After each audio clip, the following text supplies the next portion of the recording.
Great. Hi, my name is Ossiana. This is Ossiana's Creator Life, and today we have two awesome guests. One is Mark Mars.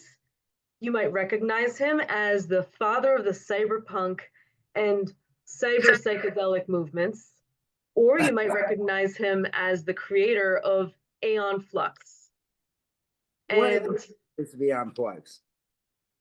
mhm, I'm one of the creators of Beyond Flux, one so I'm of them. considered as such. The creator of Beyond Flux is Peter Chung, who I met in art school um, back in the 80s. And I, uh, I just wanted to make a point of that, you know. Listen, man, this is the time to toot your own horn. You're a creative genius. Okay. And with me is also my good friend Sean Theodore, who is a budding cartoon artist. Okay. Hi, hi, nice to meet you. My pleasure. So right now we have three different people, all in different stages of their content creation slash artistic careers. Okay. And Mark has seen some shit go down. He's seen the evolution of MTV. Yeah. And he's also seen the evolution of sci-fi, specifically cyberpunk. So, Exactly. too. Yeah, it's me. He graduated. Tell him you graduated. Year it all went digital. Yeah. Okay. Um, You had to learn it all yourself. I Great. Go ahead. Go ahead. Go ahead. After you. Well, what was she saying? This is my girlfriend Lisa. Hi, Lisa. Hello. Hello. Telling him to say, perhaps to mention that the year he graduated art school is the year they went digital. And so he had to learn all that himself. And he had. Ooh. Yeah, that's one thing. I So he knows both old school and new school. Well, if anything, I can't wait to learn. Okay. Well, yeah, I mean, go ahead. Go ahead. Ask him more stuff. So, first of all, let's talk about the whole cyberpunk movement, which you helped usher in. Well, I wish I could take credit for that. Your generation did. My generation did, but Yes. That's what she means. let me see. Is this okay? Yeah, yeah. I have my kratom right here.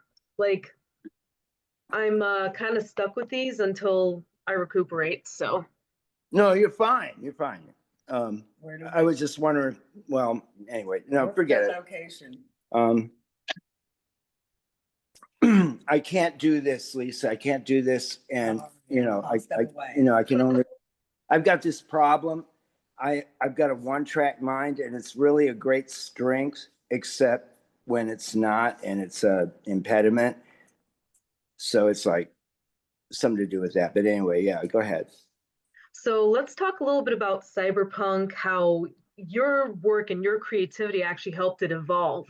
Okay. And I also know that you did the official cyberpunk fake book. You were featured in it. I am. I Yeah. didn't know that. Really? Wait, yeah, it's on your Wikipedia. Let me Holy shit! I was reading like your wiki and I was like, holy cow, I don't even know where to start. Like, It so looks like we're all learning new things, huh? Yeah. so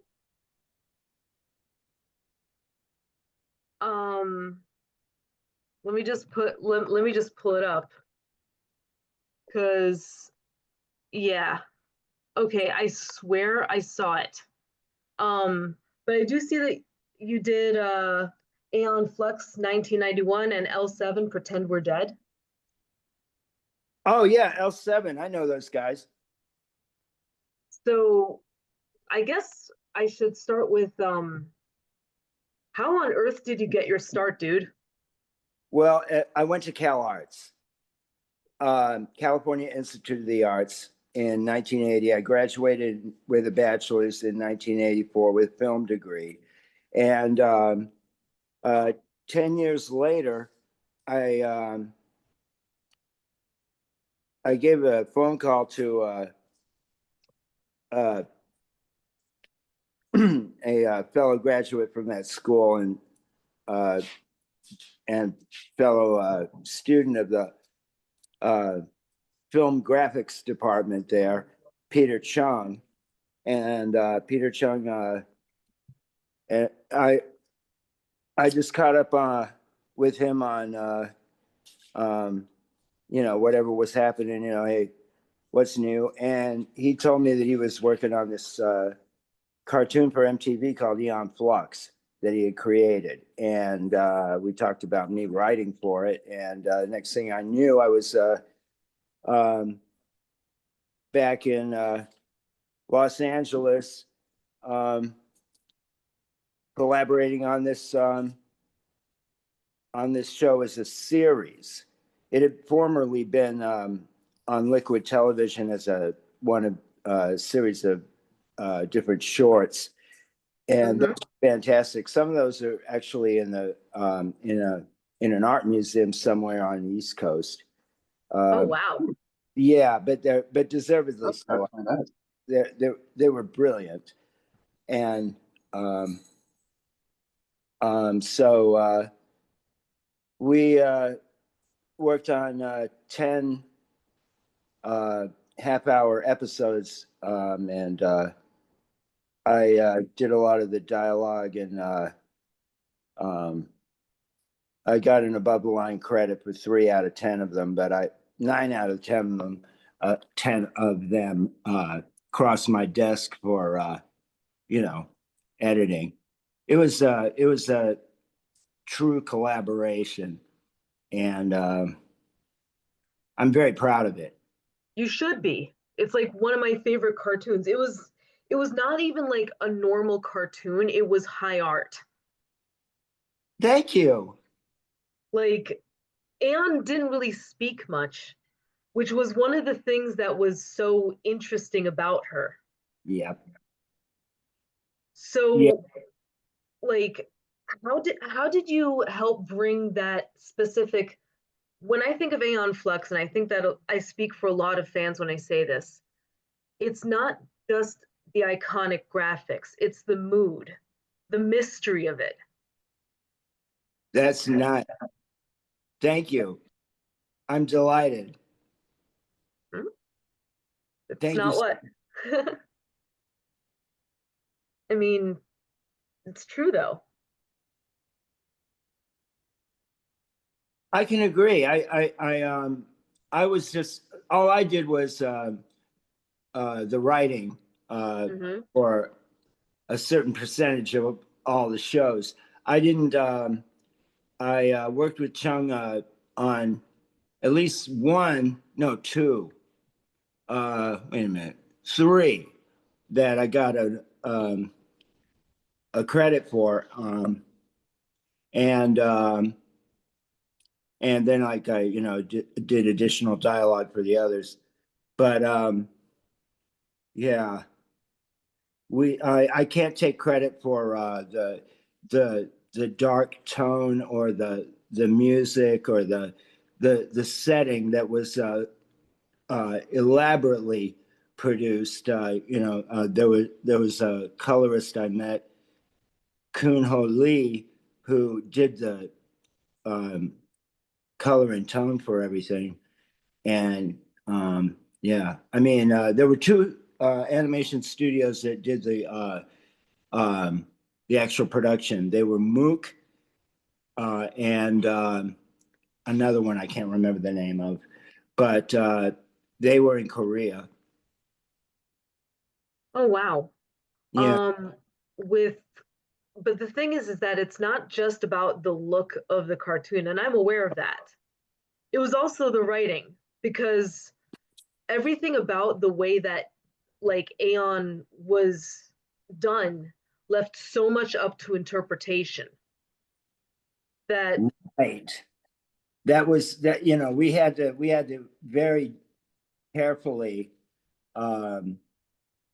sort of tippy toe around things, because the series Bible is 6 pages or 8. huh? And it explains everything. It lays it all out. But you had to infer everything. You know, you had to, you know, everything was by osmosis. And we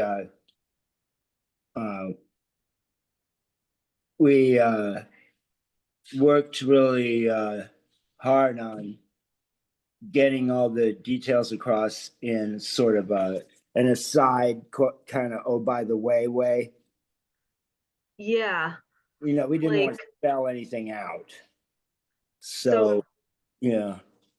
I'm I'm sorry, if I may. I was just wondering.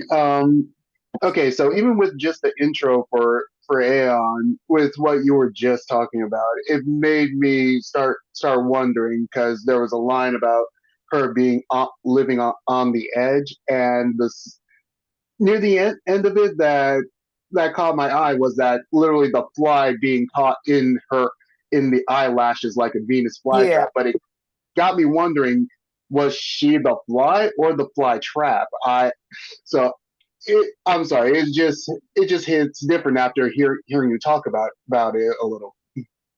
The fly in the eye thing was from Man Ray. That was like sort of a tip of the hat to him, who did a famous black and white photo of a woman's eye. And it was, you can look it up, but yeah. So it was sort of,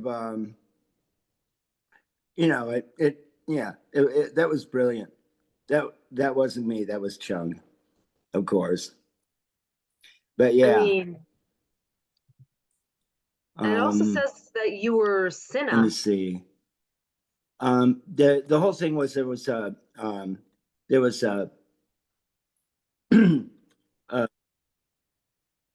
there was a false duality that was being portrayed. It was being elaborated on between these two intertwined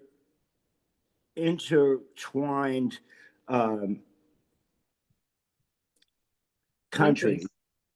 and one was called Brenya, and one was called Monica, and the border between them was like a line you would draw in a 3-dimensional maze, because they were just like, the border was so convoluted that it was you know, they were basically the same geopolitical entity, but they were separated by this elaborate border.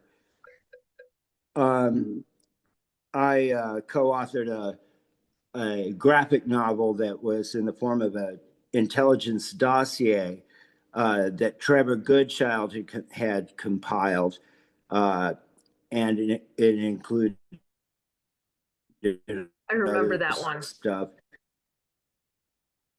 I read that dossier. I read that dossier. Mark? Can anyone see me?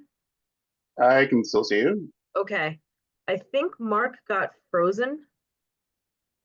Mark, are you good? Let me just see if Well, ladies and gentlemen, I guess we'll take a quick pause to make sure that we're all good. um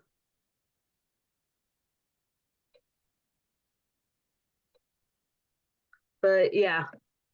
I'm still wondering how on earth they managed to make the plot Bible only 6 pages long.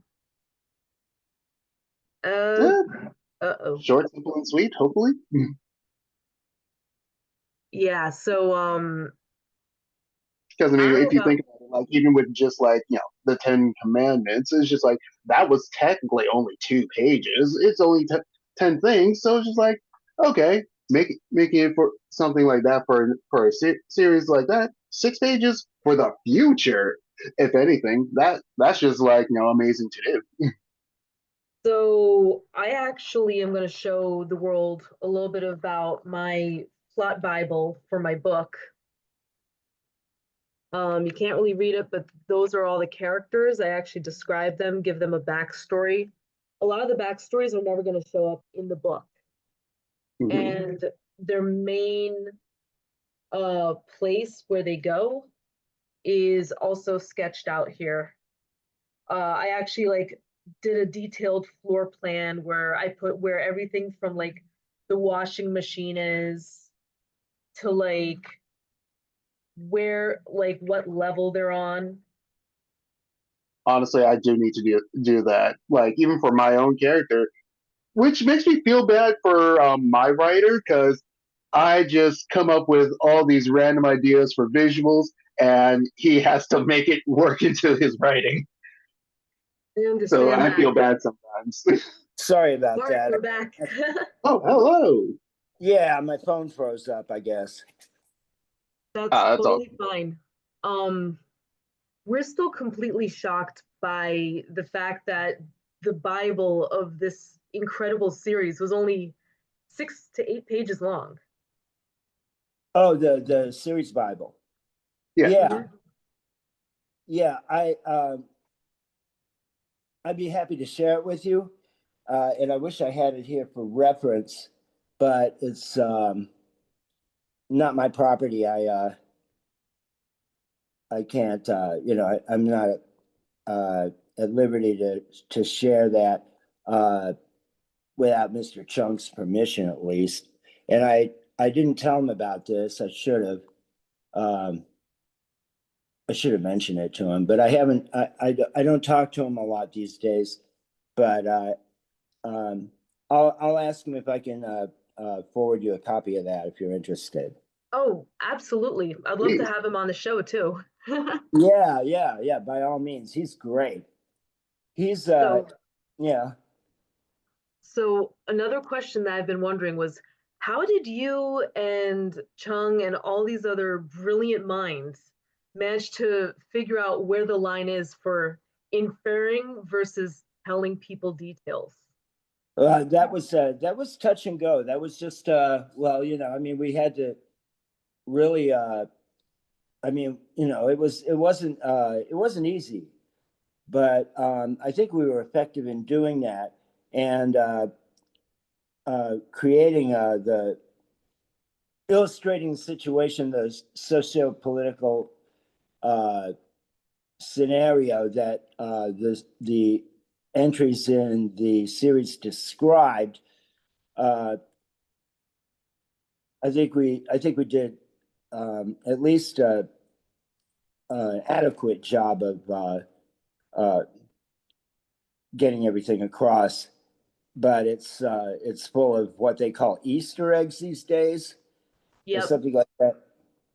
It was something of an intellectual exercise to ascertain what the situation was.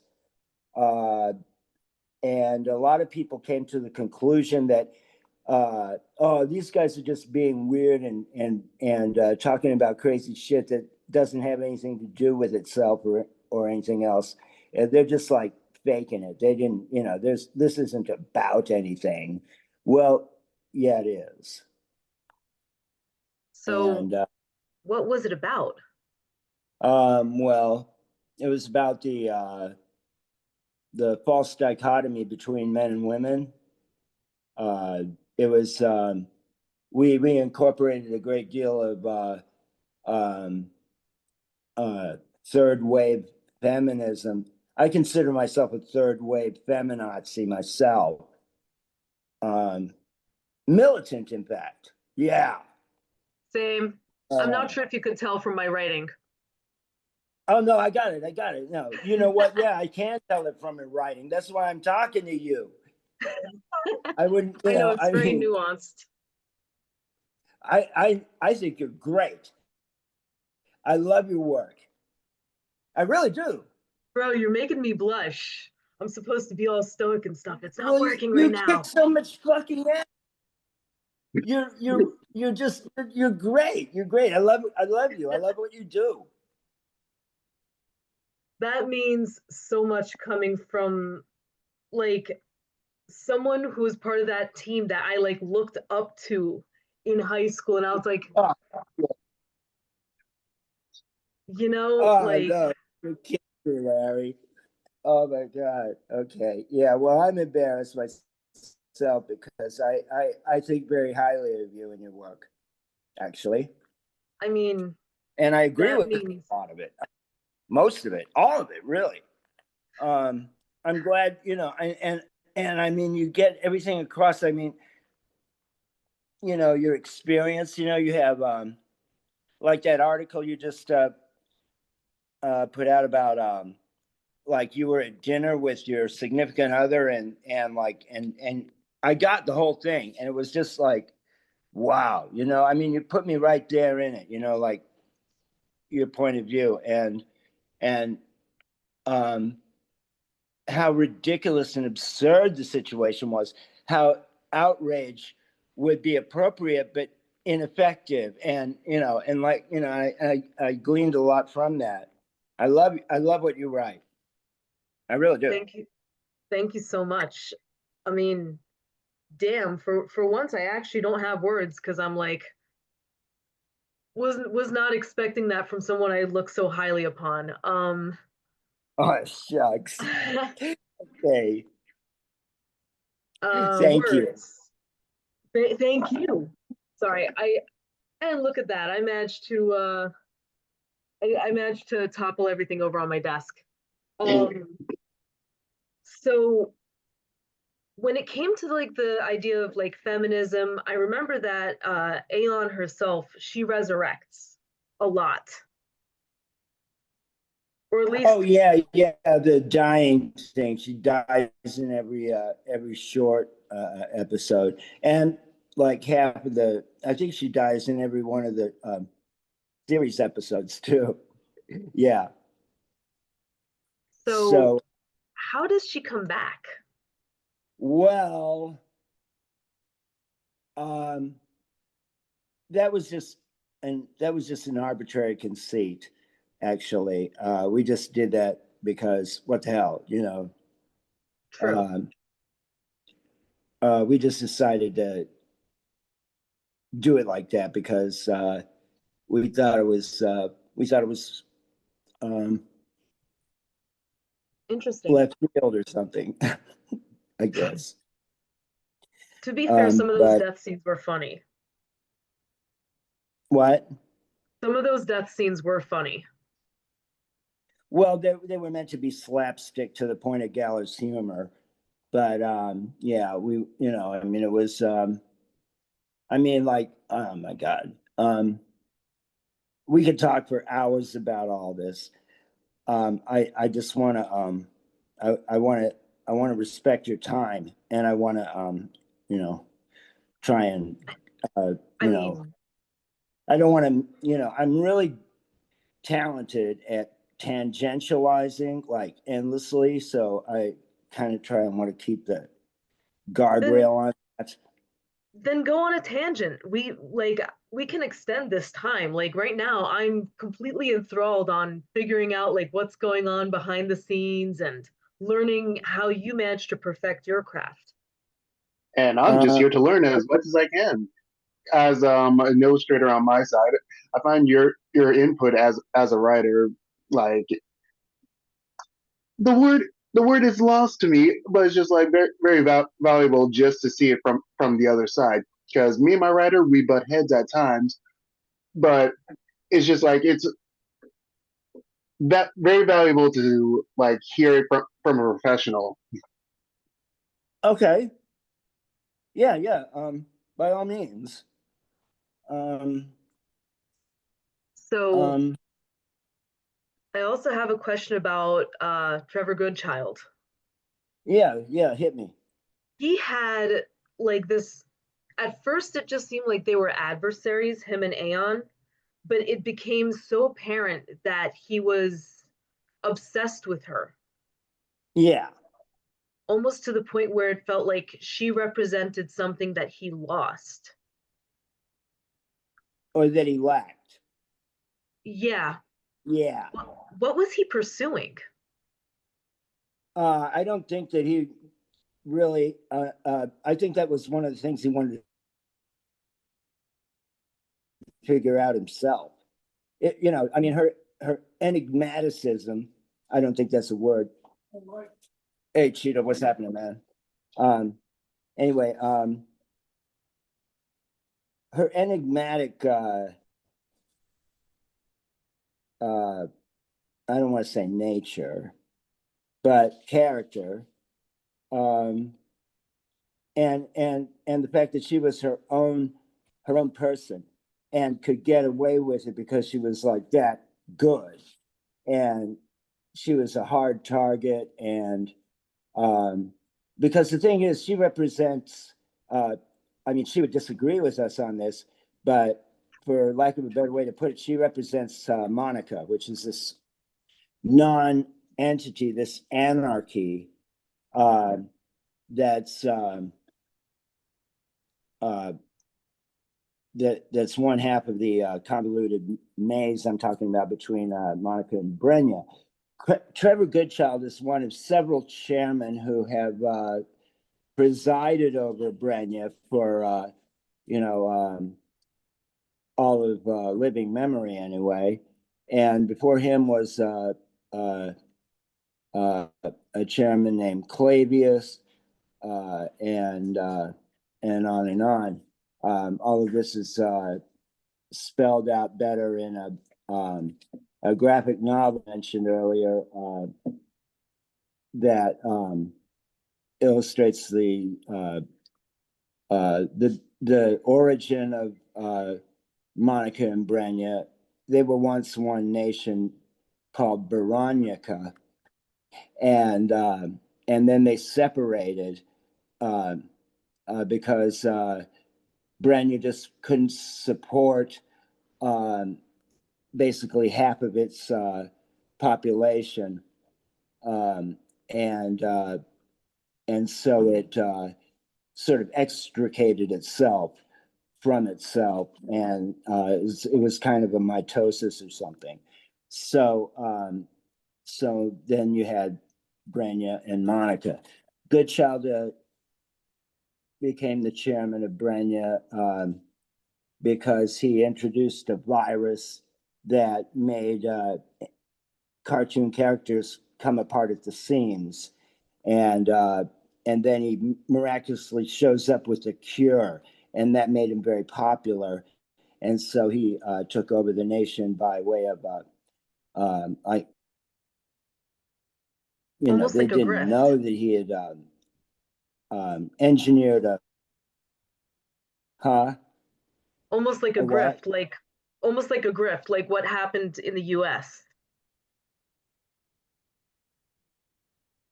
um well, yeah, I mean, they talk about a pandemic. I mean, I'm not prepared to speak to any of that Oh no. with I, I COVID and was all that, but I was actually talking about the economy. They keep crashing the economy oh, so that the left actually has to oh, pick up the good, pieces. yeah, So it looks brilliant. like the Republicans are good for Oh the my economy, God, which gets them elected. right, right, yeah, exactly. God, they're I don't think we haven't had the well, there I go. We haven't had the loyal opposition in the Republican Party for, I don't know, at least since Ronald Reagan, who is the beginning of the end. Trump is the end of the end, hence his Mm-hmm. name. Um, but yeah, I mean, we've got the MAGA party and we've got the Democrats, and I'm a social democrat, um, and I don't think we've had, you know, anybody credible to deal with in the GOP for the last, at least since Reagan, something like that. They've been missing in action because they're nowhere to be found, except maybe the Lincoln Project or something like that. But yeah, it's tragic, and this meltdown that we're seeing every day, perpetual meltdown there, is it's terrifying. What we have in evidence. Mm-hmm. So I was going to ask, these two countries. On that tangent, but it is terrifying. It's absolutely, yeah. Who knows what the hell we're in for? These people obviously have no idea what the hell they're doing. Or do they? I honestly see a lot of parallels between Goodchild and what's going on here. Yeah, it's ridiculous. I mean, we anticipated like the cameras everywhere. Now, we didn't really expect that to happen when we wrote about that. I mean, we thought that was, we just thought, well, what if that happened? Nothing is secret, nothing is sacred. It's like, okay. Whoopsies. Predicted a little bit too well. Predicted a little bit too well. I know. Oh, God. Not gonna lie, this feels like Simpsons level of predicting the future here now. No shit. Wow, thanks. Yeah, I mean, it's uncanny. It's like, I mean, I didn't want to be that smart. Weren't those two countries based on the US though? I'm sorry? I always figured that those two countries were based on the US. No. Chung said they were based on North and South Korea, actually. But their applicability as a false dichotomy is very American. Not universal, but it's just about everywhere you look anyway. I mean, humanity has this funny thing. And I mean, when the world's only superpower didn't have anywhere else to define themselves against because of the collapse of the Soviet Union, it started fighting amongst itself. It's like we have to dichotomize everything in order to understand it, and this is like actually an intellectual trap. It's something that it's in Baudrillard's words, a fatal strategy. Are you familiar with him? He was a French philosopher. He wrote a couple of books. I infused everything from Camille Paglia to Jean Baudrillard. I really wanted my work to be informed of the writers that I admire in the world, and I worked really overtime and overboard to try and faithfully incorporate their thinking into all this. Baudrillard wrote a couple of seminal books, Simulations and In the Shadow of the Silent Majorities, which he put out to a book company called Semiotext back in 1983. Are you familiar with that? I've heard of the Silent Majority book. I have not actually read them, but the Silent Majority they're as like a concept. Thick. They're like Goldstein's book. They're like that thick. The next edition will be that thick. Mark is an encyclopedia. He is. Mark, yeah, he's like an encyclopedia. Yeah, something like that.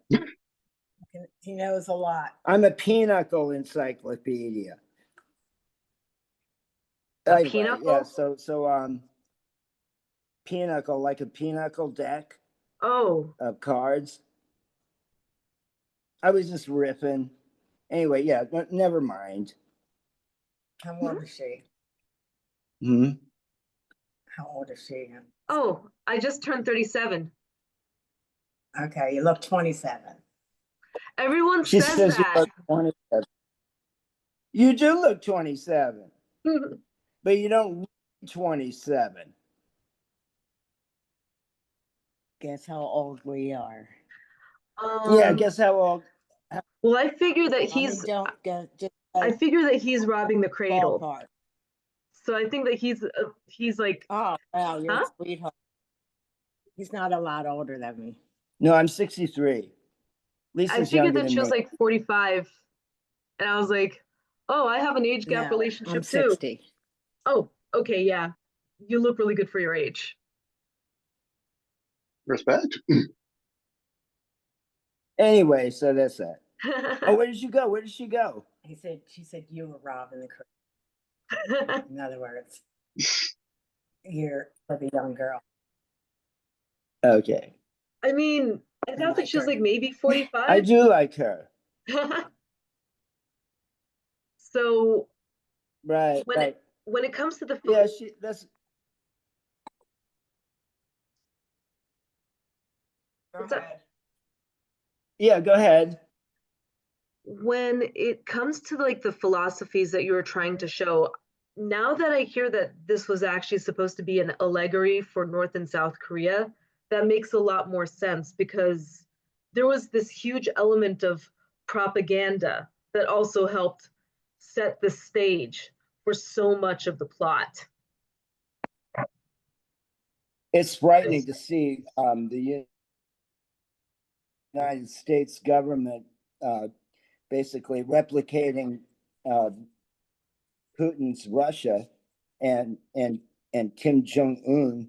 You know, I mean, and just unbelievable. This could happen here. This, It's already. yeah.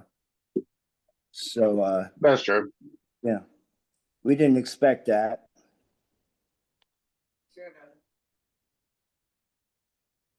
So, what advice do you think that Aeon Flux would suggest for people who are now living in Neo Britannia?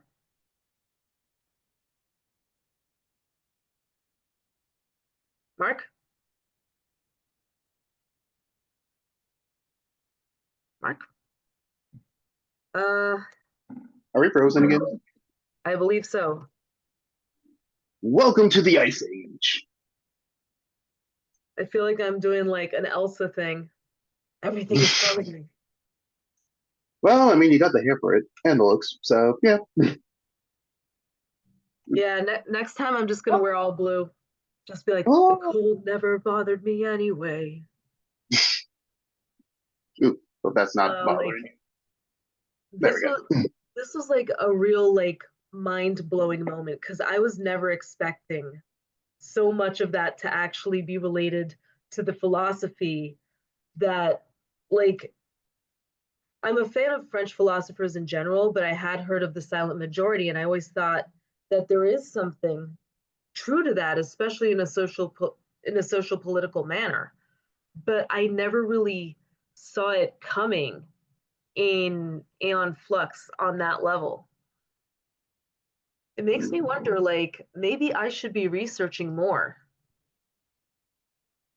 It makes me realize that I just don't know enough to know that I don't know enough. That's how you know that you're actually where you're supposed to be. In a state of constant confusion. Let's go. No, like one of the things that I always say is that I don't like being the smartest person in the room because then I can't learn anything. I want to know that I'm learning. Well, I mean, hey, we all learned something new today. So, I mean, doesn't make one smarter than the other. It's just I feel like that's more of a perspective kind of thing. Because even just the smallest thing is just like, hey, that's just one more point of experience. Exactly. and today was like a little much for me, and I'm just like, whoa, hold on, whoa, philosophy. Oh gosh, I failed that. What? Oh, hello. Hey. Okay. Oh, well, hello, welcome back. Right. Thank you. When it comes to Aeon's mentality, like her thing was all about freedom. Nobody could control her. While Trevor was always kind of a control freak, to the point where it often felt like he brought her back from the dead just to try to continue to control her. Right. Right. I mean, that's a reasonable inference, and we didn't have that in mind per se, but that's certainly a reasonable inference. Chung and I ended up disagreeing about what kind of a feature animated script to write, and I know why that is, but I wanted to make it be about like all the episodes, all the like, you know, the copies or the clones and the custodians, you know, the artificial consciences, and all that stuff were actually like pieces, separate puzzle pieces that he was developing independently to put together into some sort of grand design for a new heaven and a new earth that was completely technological and totally spoken for. And of course, in the process of this, uh, um, he reveals himself to be a psychopath, Yeah, a clinical psychopath. it removes the humanity. And I told Chung about my theory. He said, no, Trevor's not a psychopath. Yes, he is. Obviously, he's a psychopath. Don't you know anything about psychopathy? Well, I do empirically, of course, but, you know, I mean, I'm just kidding. That's No, really have a fascinating. conscience. Huh? That's really fascinating because I never saw any form of empathy come out of Trevor, ever. Right, exactly. Exactly. I always figured that that was like by design. Like I was showing my friend Sean It and is. the show. I Mhm. have my own like book Bible that I'm working on for my first actual debut fiction novel that got picked up by a publisher. And Congratulations. thank you. And I actually diagnosed some of them. Like some of them have CPTSD. I tell them what they're addicted to. Like I try to get as much inference from there as possible. But what stood out about Aeon Flux is that only 6 pages. How? Well, it's because it's I'll have to get you a copy of this, and then we'll have to do this again. I mean, I feel like Yeah, if totally I through with me already. Huh? if I had like if I had a story Bible for the book that I'm writing, and it had to be Mhm. 6 pages long, the pages would be the size of my desk. Oh, come on, we Oh can cheat. shit. Just get one long scroll. But technically, it's only one page. Well, um, I wish I had it in front of me as an example, but yeah, okay. Um, a series Bible just is what everything boils down to, you know, like what the scenario is, who the main characters are, what their motivations are, shit like that. And from just a few simple elements, um, we were able to develop a series of complex episodes that were designed to examine the different potential uh, Within the characters. results. Yeah, like what would people like this do in a situation like this, given these unusual circumstances. And it was meant to be allegorical, but we didn't want to be too precise. We wanted to, be general, but not ambiguous as a result of that. So, yeah, I mean, we wanted to articulate it, but we wanted to maintain its as much of its applicability to, the real world as was reasonable. Yeah. Do you think that it's dated? Do you think the Flux is dated now? No, actually, one of the reasons that I was like so shocked that you're actually interested in talking to me, and also like I'm not gonna Shit. try to front, like I actually got so starstruck that it took me a minute. And you know what I mean by that, because I'm from the New York tri-state. It took me a minute to actually come up with like a date for the Zoom meeting, because I was like, I'm gonna ask so many questions and half of them are gonna make me look like I was dropped on my head at birth. Um, Yeah, yeah. I mean, I'm an open book. I mean, Aeon speaks to Americans right now, and I think that if there was a relaunch of Aeon, even as a YouTube cartoon or as like a YouTube series, it would easily go viral, Yeah, because as as futuristic and as sci-fi and as cyberpunk as it is, it still speaks to the current condition that we're seeing in a way that is relatable. well, I'm And that's really why it would glad get you shut down said all that. immediately. You didn't have to. You didn't have to tell me that. You didn't have to say that stuff. I'm really glad you did, Oceania, because that makes me feel really good about it. That No, is like, still true. relevant. It You know. absolutely is still relevant. If anything, it was ahead of its time. Thank you. One of the things We that meant every has word. one of the Yeah. things that upset me about MTV as its trajectory went Yeah. was the way that it, MTV during the 90s had a lot of very cerebral programming, with Aeon Flux being on top of the bullet, in my opinion. Thank you. They had incredible, like, they had music videos that were truly high art. Like, I think of Trent Reznor's Closer. Like, I never saw that, but yeah, Trent Reznor was great.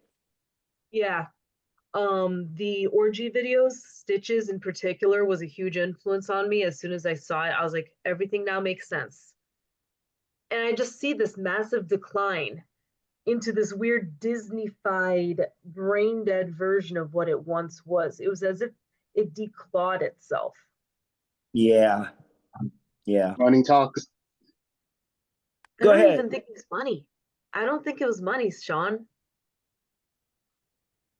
Huh. Well, that's the thing. I feel it's just my perspective because like yeah, I was late. I was like late '90s. So when it comes to stuff like this, it just feels like money is like what's the real driving motivation as far as like hey, how can we get more people to go to our stuff instead of just putting out a proper message. Because if we're looking at today's environment, from my perspective at least, we're Yeah. just falling short of what we once were, and I think that's by design.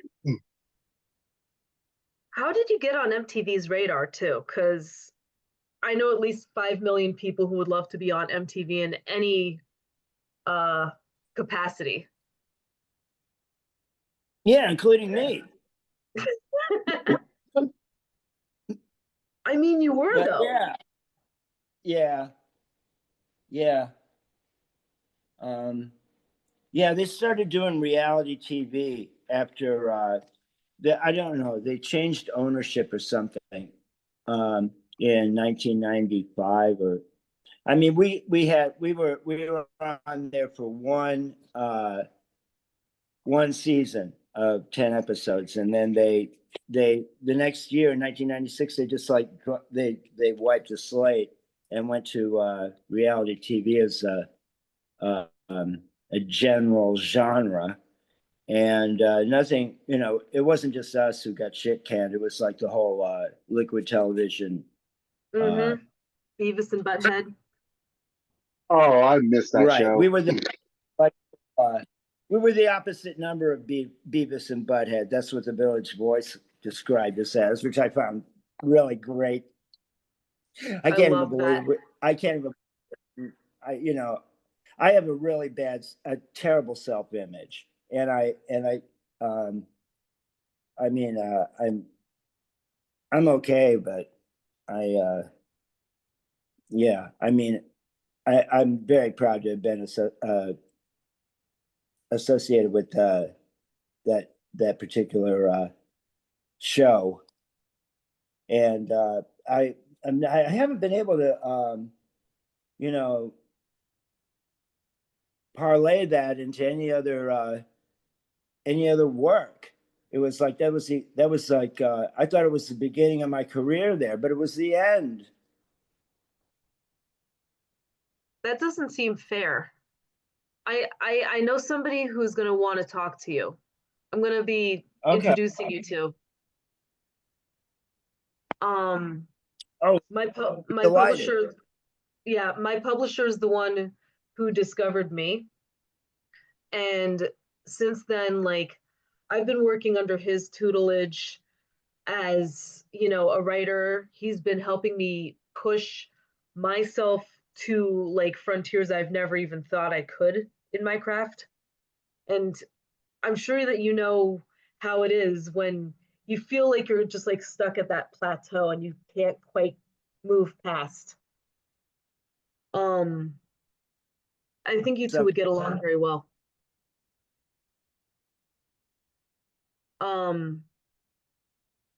And Mark? Oh no, not another glacial impact. Man, call Elsa here because we are frozen. Ooh, But still, this is actually a lot of fun. I'm not normally on these meetings, and I'm just like taking in whatever I can. And yeah, Mark, he's a really chill guy, but I guess it's just surprising on from my perspective that he has a low self image, but then I guess it's ironic because I am also self deprecating at times. So I don't know. I guess it's just weird Okay, to here we go. see. Oh, hello. Where they went. Oh, gosh. yeah, like Sean, you should not be surprised when you hear of writers having low self-image. When me, literally your best friend, has probably one of the worst self-images that you've ever seen. Wow. Like, Okay, so I mean, on that point, yes, I get it to a degree that even I've had to like talk yourself up over your own accomplishments, but uh, I'm sorry, Mark. What you just missed was just like I was just surprised to hear that you have a low self image, while ironically also being self deprecating on myself. So it's just like I guess it's just weird to see it from someone like you. Well, okay. Well, there it is. But I've got other things. I've got other projects that I want to sell and develop and everything. But I don't have anywhere to take them. tell us a little bit about your pending projects. Like, I can help get the word out.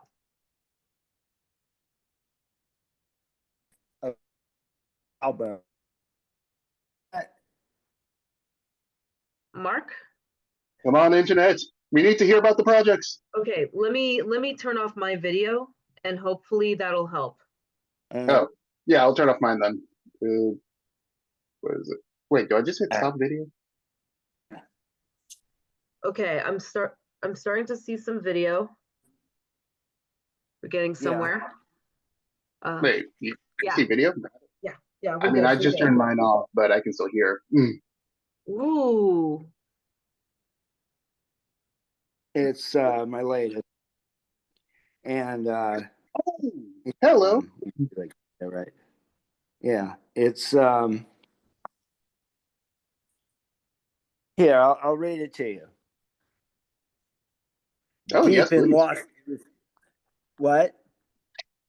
Oh, sorry. I was just saying, yes, please. I'm sorry. I just saw the visual. It was a little late on my end. But yes, please go on. Mhm. Deep in lost recesses of post-municipal utilities grids, buried in the infrastructure, underground in tunnels, in a time of world social crash and ecological revolt, of police gang ghetto superstates and their death squad private armies, altogether dominated by an insular and decadent overclass of mall rat fashion poster brats and haute couture de jour. My Oh, wow. mute, super sapien, illegal nation breeds. In a Los Angeles, transmogrified into a terror superstate of summarily deputized street gangs, where prison is your public housing and the police have been abolished. In an America of cities wasted and encircled by the coiffed and coddled gated community malls of the Fortune 500 elites. In a world in convulsive throes of industrial toxic shock, neo-ecology and evolution overdrive our species' only hope. So long to your 1984 nostalgia. Only the strange shall survive. It's all about Knuckle Boy. Knuckle Boy capitalizes and conflates upon feckless, fictive, Philistine pretensions of a gangster corporate leisure class to an un-American, insipid nostalgia for a cynical chauvinist feudalism, woeful misapprehensions of modern social issues on the part of contemporary urban society, inured to outrageous self-hatred and class obsequy, and to its own petty incivilities, mean contempt, and precious alienation's indifference. And no, this is not allegory science fiction. This is matter of factoid projections on contemporaneous social abstrusions, accelerated to all absurdist collision. This is psychotic social criticism and malevolent cartoon farce. A knockout left hook knuckleball Molotov. A rude and impolitic blistering outrage against a cushy, benign despotism of socioeconomic injustice. Why not a little poverty, environmental pollution, infrastructural obsolescence? Hey, you want education? Were none of these enemies exorbitant or egregious enough to merit or to distract our affections from the glimmer of retinal burning? The hate radio, the tough love hotline suicide show, the pay-per-view surveillance family snuff film Desert Storm. Are such as these too petty, unworthy, or otherwise unqualified to warrant or to mandate America's awesome artilleries? Knuckle Boy, action, real politic. This sounds so incredible. I love the passion too. Also, I'm just imagining a visual of just like a cover, just like Knuckle Boy in the center, like main focus his bloodied knuckles, and then barren landscape of Los Angeles in the background. Great. Yeah, like Yeah. this is going to speak to so many people now. One of the things that I think didn't do justice for Aeon Flux is that for people like me, I already felt like we were living in a dystopia when I was growing up. Right. Because like my background, I grew up adjacent to cults, far right cults. Shit. And What like one? I am from one of the more violent factions of Moonies. The the cult that tried to assassinate Shinzo Abe. The ones that bless AR-15s. Well, damn. Yeah. I think you froze again.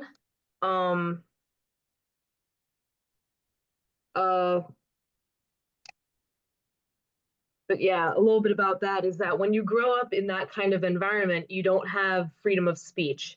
Everything that you do is monitored. Everything that you say is monitored. When me and my best friend used to do things like just talk on the phone, we had a secret language we had to develop in order to explain what we were talking about. Oh, so like code. Yeah, like when I was growing up, I had to talk in code over the phone because her mom would listen. And for like fun, we weren't allowed like mainstream TV. Everything that we watched, we had to have heavily like overseen by our parents up until her God told her to move the DMZ between North and South Korea.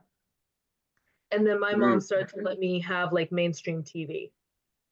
And like when I was a kid, and I'm talking like when I say kid, I don't mean like 16 or 17. I mean like 8 or 9. Wow. We were having weapons training. Holy shit. Well, damn. So yeah, like we had like live steel swords. There's like pictures of me at a Halloween parade when I'm like 12 years old with an actual morning star in my hand. My best friend, who I called my sister at the time, she had a blowtorch, like an actual blowtorch with butane, and should be blowing glass, and she was learning how to blacksmith just in case God wanted her to create arsenals. I see. So with that kind of background, I already saw America as a dystopia because I couldn't speak out loud. I was already in weapons training. I already was told how to survive certain things. Oh my God. And like when I'd go to school, like I once got into a lot of trouble because I brought one of my toys to class and it was a 3-foot long steel sword, sharpened. Okay. And I was in 4th grade. I couldn't figure out why everybody was screaming. Holy shit. So like I was not able to really express myself the way I wanted to. I wasn't allowed to wear what I wanted to wear, talk the way I wanted to talk. And when you have that kind of background, something like Aeon Flux hits 10 times harder and on a different level than, you know, like the regular happy-go-lucky 90s kid who just wanted to watch like, you know, the Looney Tunes Acme Luniversary stuff or Garfield and Friends. Hi. Hi. Cringing my ass off right now. Yeah. So, like, when I saw Aeon Flux as a teenager, I was like, holy cow, this gets it. And I Wow. think that there's a lot more people who are in that situation now than there were in the 90s. Yeah. They're waking up to see that they do live in this dystopia where everything is monitored, where everything is manipulated. Yeah. Where- Yeah. For their own good, of course. Yeah. Oh And I my think that God. speaking as somebody who woke up and saw that happening at a Yeah. very young age, Yeah.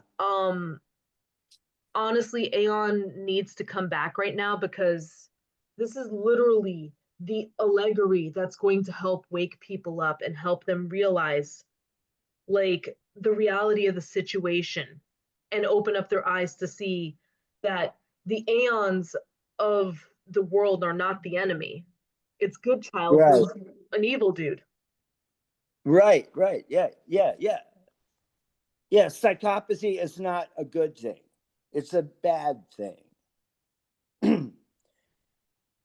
I hope, And it, I mean, that was the memo I wanted everybody to get. and And you were so eloquent about it, my dude. thank you. Appreciate you. More than I can say. I mean, I've got goose flesh as we speak.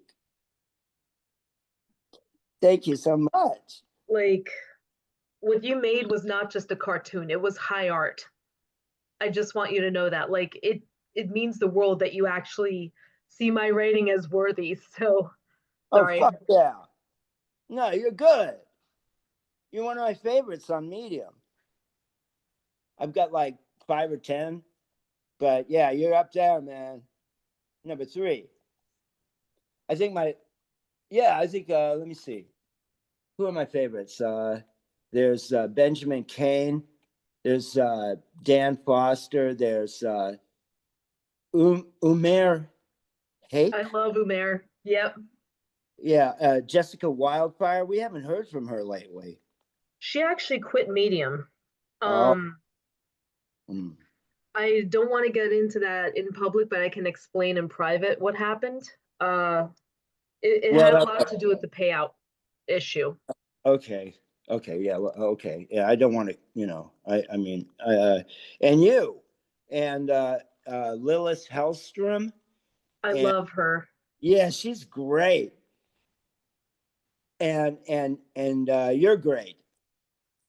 And I don't do a lot. I don't know. I can't do it every week, or even every month, but I post a couple of zingers in there once in a while.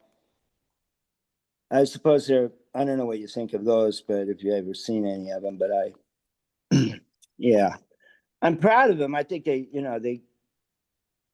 stand by everything I write. But yeah, that'd be great if we could do Aeon Flux again. I think that now would be the time to start rallying your fellow creator friends. And that's one of the things that I really love to see. As far as Medium goes, like, Medium has been like, it's been what's kept me moderately sane these past couple of years. I don't want to say sane because that's a really big stretch of the word. Okay. I don't think so. I mean, yeah, you're totally sane. You're not insane. I really wish you would tell that to at least half of the doctors in New Jersey. No, but like, huh? They just don't get you. Thank you. Yeah. Most of them are like, this one's weird and we don't know what to do with it. Let's medicate it more. Oh, not the medication that it enjoys, the other medication that makes her feel like she's in a lobotomy and she can't work. Yeah, that seems to work. What do you mean she's not taking it? Good. Don't tell them that. They don't know what the hell they're doing with these drugs. They really don't. No, I know they don't. And they know they don't. I mean, I ought to know. I took a lot of drugs. In fact, I overdosed recently. That's how many drugs I took. That makes me kind of like an expert on drug usage. But we could compare notes. We probably could, but what I'm saying is that we probably know better about what we do and don't want in our bodies than doctors, which they're making new drugs every day, and half of them don't do anything aside from offer a chemical lobotomy. They literally just slow down synapses in your brain. Yeah. That old adage, I'd rather have a bottle in front of me than a frontal lobotomy. It starts to take on a certain unexpected significance. Yeah, like it really does. And I mean, nobody expected this. Yeah. But yeah. And the funny thing is that I've noticed that when I'm on different substances, my creativity changes depending on the substance. Yeah, definitely. And that's, I mean, if you're doing it on purpose, if you're doing it for that purpose, and you're actually applying these things as tools, that's one thing, and your mileage may vary. But if you're just like, on the receiving end of some MDSC's agenda or whim or experimental trajectory at the expense of his fucking patients, what the hell do you call that? I call it stupid. Yeah, it is stupid. It's worse than that. It's like I mean, it's like a Clockwork Orange without a without a without a without a clue. Yeah. What advice do you have for people who are just starting out on their writing trajectory or even their fiction writing trajectory? Me? Yes. Yeah. I guess tell the truth. Don't be ashamed of your vulnerabilities or your anger, but apply them and think. Definitely think twice. I mean, there's a lot of truth to the statement. There's no writing. There's just rewriting. I said that, but it's not. I mean, it's true on like a sort of a sideways level. It's not like actually true per se, because there is such a thing as writing. But It is true. But to make that statement about it, is sort of like saying this is not a pipe or something like that. Max Ernst made a painting, a mural that of a pipe, and it said this is not a pipe. Like anybody had to be reminded. But anyway. I mean, it's a painting of a pipe, so he is correct. Right. Technically, at least. But that wasn't, but, as you and I both understand, that was not the point. The point was that, anyway, I forget what point I was trying to make, but, can you see me right now? I can't.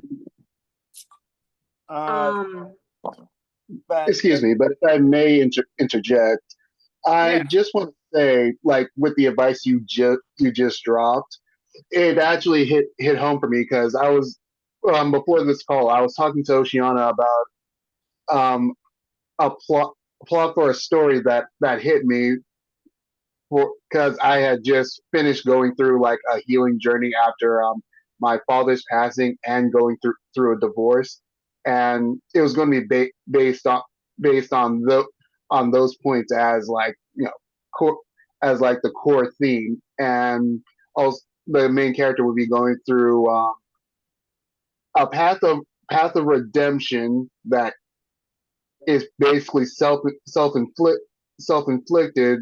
through his actions through grief.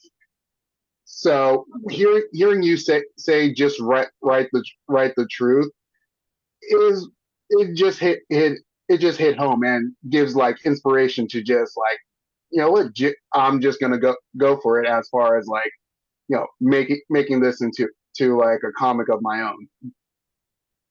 rock and roll. Exactly. Now we can definitely see it. Yep. What do you think is the biggest mistake that aspiring writers make? Because I know a couple which are like my biggest mistakes that I see people do. That's a good question. That's a really good question. I haven't even thought about that. Not directly. And it's something that I ought to consider. I don't know. I don't know what to say. For me, the biggest mistake. Shit. Yeah. Go ahead. For me, the biggest mistake I see other writers doing is they're afraid to make people angry. Yeah. So then instead of actually giving the powerful speech that they could, the powerful essay that they could, or even like the potentially, insane sounding write up that they're going to do, they end up just kind of like declawing themselves. And then they wonder why they're not really getting the fandom. Or connected. Mm-hmm. Yeah. Yeah. You know, I mean, you know, you need the freedom to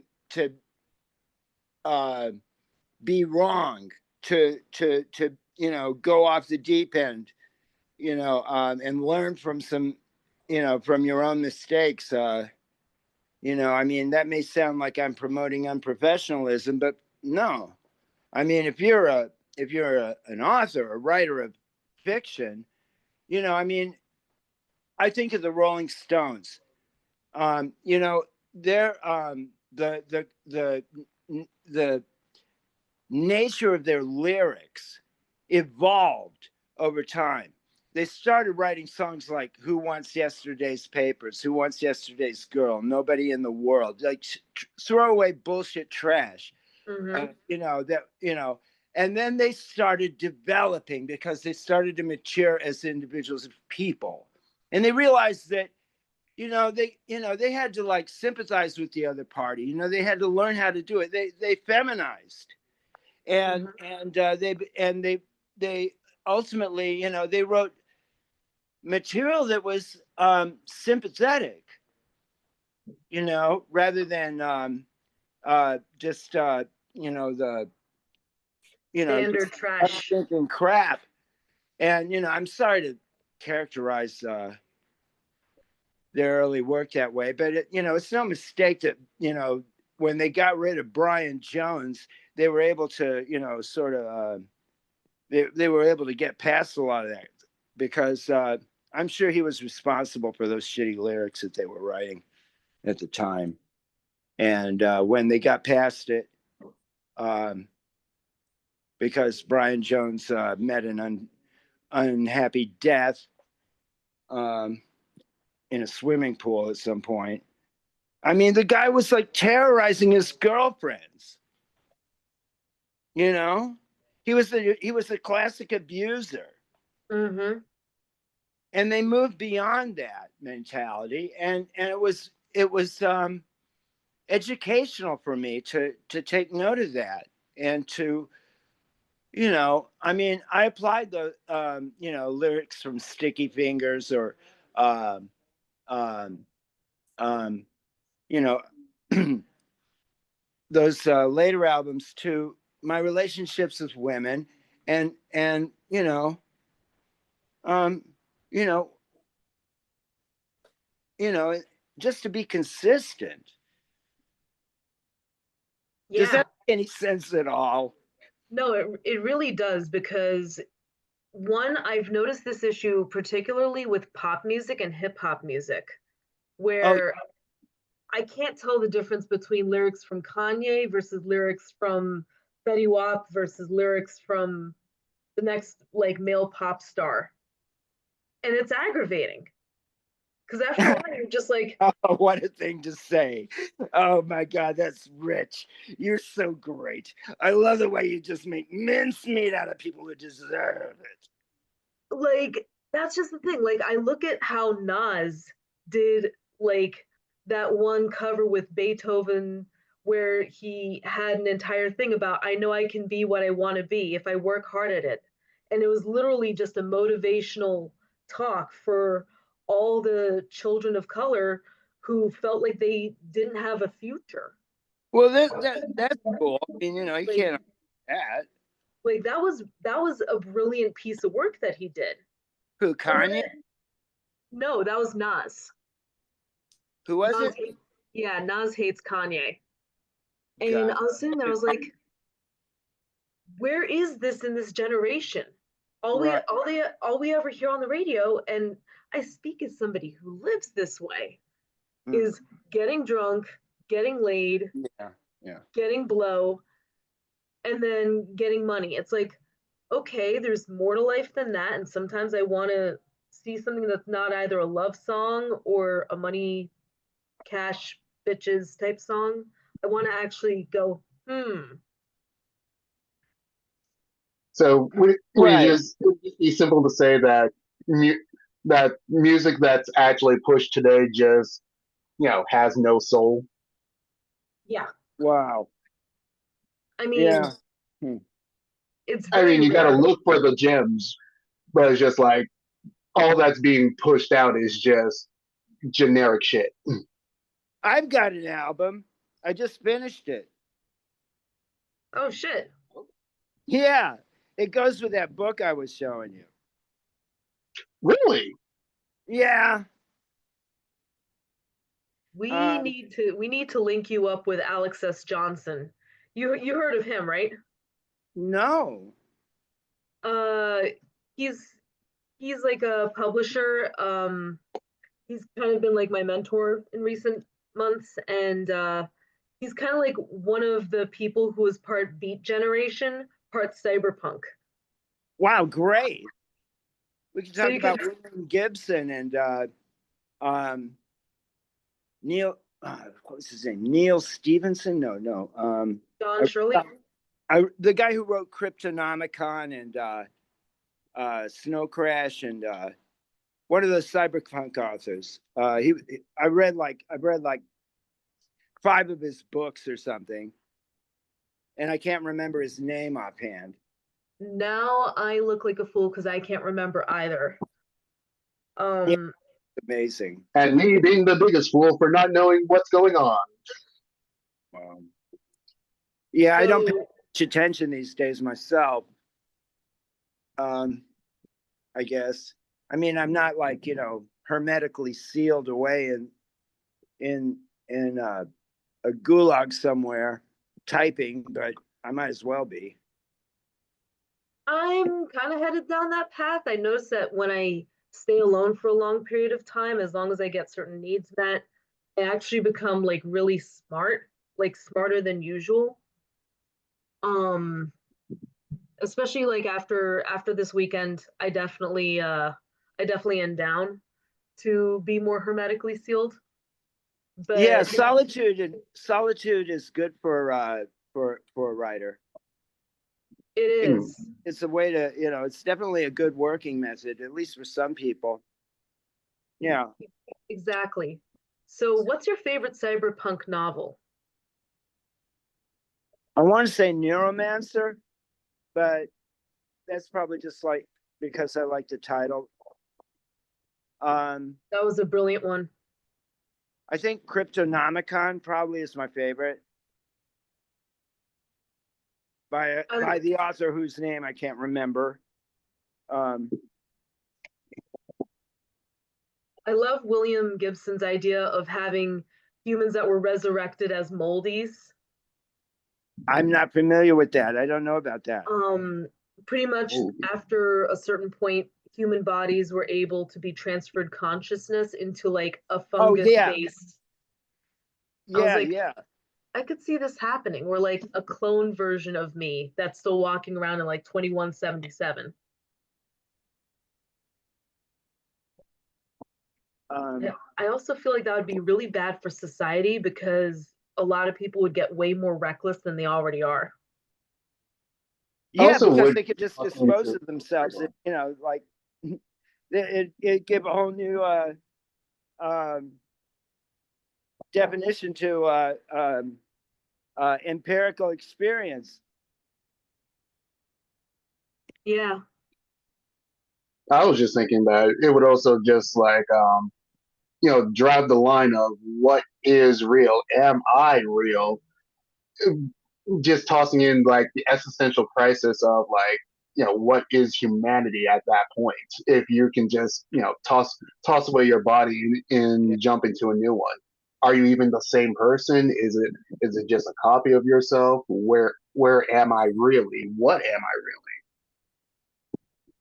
Well, Right, that's exactly. Like, yeah, identity or um, what is self yeah. in essence. For cyberpunk, a lot of the main themes are who are you in the face of corporatism? How much can corporations take away from you while you still keep your soul? Yeah. Too much. Yep. I mean, we're living it now, so we're going to find out soon. I mean, we're already taking the hits, so I mean, if we're just looking at like, hey, quality of life for the average American, living as one is just, yeah, we've already been too much has already been taken, and more is about to be. You I can't afford to mean, live. Your people already can't afford to eat. Homelessness is already on the rise. Like, and we're still expected to work like overtime just to grab a sandwich. currently I live with my family simply because, well, I live with some members of my family. I have a couple of relatives, so I won't give out my address. Yeah, Um, good. Don't do that. Don't do yeah, Yeah, that. good call. Good call. yeah. But like I still I still occasionally like go out and stuff like that, but like Sean knows this very well.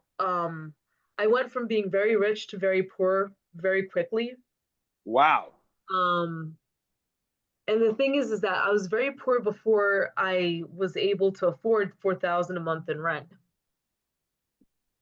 And it was a vibe, dude. Hmm. I saw a lot of the cyberpunk elements of like that brutal like poverty, the amount of like tribalism that naturally shows up there, the hacking in order to just make things work.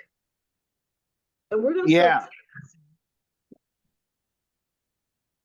Yeah. I honestly believe that we're gonna start seeing more like underground hacking labs, more wetware labs where people are making their own concoctions because they can't afford the doctor. Oh my God. Well, that'd be exciting. I mean, you know, if that I were mean, if that were available. it's exciting, yeah, but it's also terrifying when it's happening to you. Well, if you're not in control of it, yeah. Very true. So yeah, um, I could talk for like hours, but I know that I have to cut things short soon simply because I don't know if my computer can handle the uploads. Right. Um, Yeah, yeah. we need to do this again. This was so cool. This would be great. I'd love to do this again. I'm looking forward to it if you want. Yeah, absolutely. Yeah, Fantastic. thank you so much for letting me speak to you. Oh shit. um, so yeah, my name is Ossiana. This was Mark Mars and Sean Theodore. Bye. Bye bye everybody.